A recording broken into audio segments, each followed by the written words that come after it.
4 साल का रिश्ता और एक दिन पता चला कि मेरी गर्लफ्रेंड का अफेयर चल रहा है। पर मैंने ना सीन किया ना सवाल पूछा, बस चुपचाप इंतजार किया सही वक्त का। अब दोनों की नौकरी जा चुकी है और उनका रिश्ता भी। पर जो मैंने किया है वो उन्हें पूरी जिंदगी याद रहेगा, क्योंकि बदला सब लेते हैं पर मैंने तो खेल ही उल्टा बना दिया। 4 साल का रिश्ता था अपना, वो वाली फीलिंग थी ना जहां लगता है बस अब और कुछ नहीं चाहिए जिंदगी से। नाम था उसका तन्वी। मिलने आई थी एक कॉमन फ्रेंड की बर्थडे पार्टी में।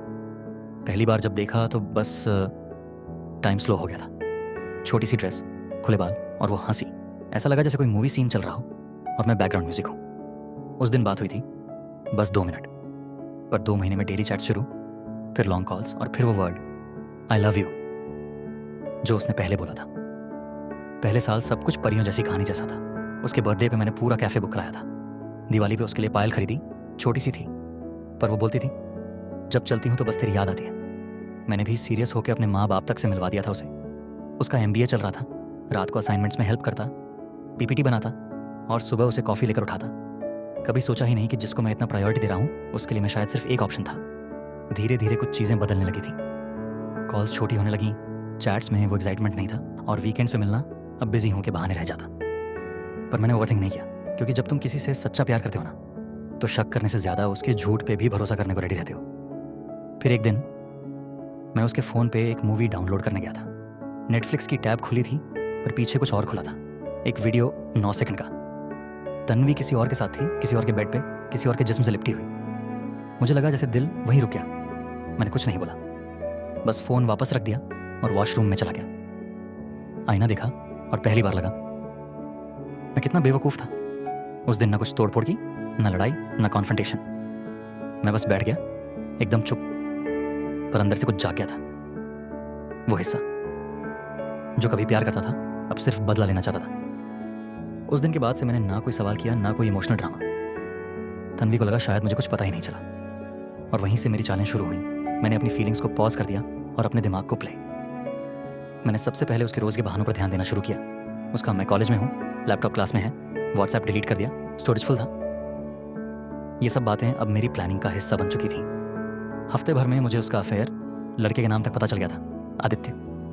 सीधा सादा दिखने वाला बंदा, पर दोनों मिलकर सोचते थे कि ये राज कभी खुलेगा ही नहीं। उन्हें क्या पता था अब वो मेरी कहानी का हिस्सा बन चुके हैं। अब बारी थी असली चाल की।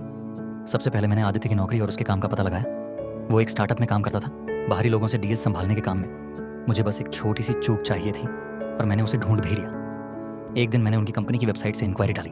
नकली नाम, नकली कंपनी, बड़ी सी डील का झांसा देकर बात आगे बढ़ाई।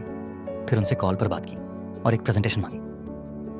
कॉल में आदित्य की आवाज़ थी और उसके लहजे में बनावटी आत्मविश्वास। मैंने उसे अपने ही झूठ में उलझा दिया। जो प्रेजेंटेशन और कागज़ उसने भेजे उनमें से कुछ में ऐसी बातें थीं जो उसकी कंपनी के नियमों के खिलाफ थीं। मैंने वो सारे सबूत इकट्ठा किए और एक पक्की शिकायत बनाकर गुमनाम तरीके से उसकी HR टीम को भेज दी। 3 दिन बाद आदित्य को नौकरी से निकाल दिया गया। ना कोई चेतावनी, ना सफाई का मौका, बस बाहर का रास्ता। अब बारी थी तन्वी की। वो जहाँ इंटर्नशिप कर रही थी वहीं एक जूनियर HR से मेरी जान पहचान थी। मैंने उसकी रिपोर्ट के साथ सबूत भेज दी जो उसने आदित्य की मदद से बनाई थी। वो पूरी रिपोर्ट किसी और की नकल थी और जब ये बात सामने आई तो उसे भी निकाल दिया गया। ना एक्सपीरियंस लेटर, ना कोई रिकमेंडेशन। और अब कहानी वहाँ पहुँची जहाँ मैं चाहता था।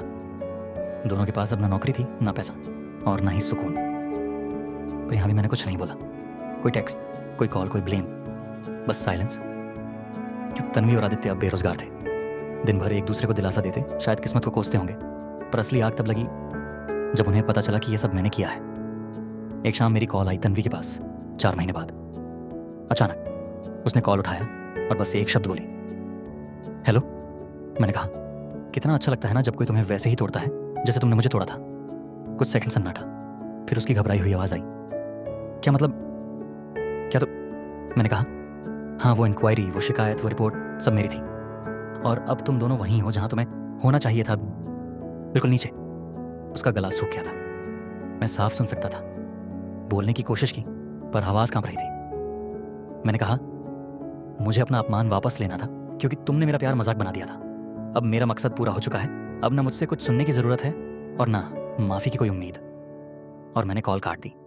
आदित्य को भी इशारों इशारों में सब कुछ बता दिया गया था। उसे भी समझ आ गया था कि उसकी सबसे बड़ी गलती सिर्फ अफेयर नहीं थी। गलती ये थी कि उसने मुझे कमज़ोर समझ लिया था। अब दोनों के सोशल मीडिया से सब कुछ गायब था। ना वेकेशन की तस्वीरें, ना कपल वाली रील्स, ना वो नकली कैप्शंस। तन्वी ने 2 महीने बाद मुझे मैसेज किया, प्लीज बात कर लो एक बार, मैं टूट चुकी हूँ। मैंने देखा और जवाब नहीं दिया, क्योंकि बदला वहीं खत्म होता है जहां सामने वाला माफी भी मांगे पर तुम्हें अब कोई फर्क ही ना पड़े। और मैं अब अपनी जिंदगी में आगे बढ़ चुका था। ना कोई बोझ, ना कोई पछतावा, ना ही उस बीती कहानी से अब कोई रिश्ता। सिर्फ एक सुकून भरी मुस्कान, क्योंकि मैंने अपना हिसाब खुद पूरा किया था।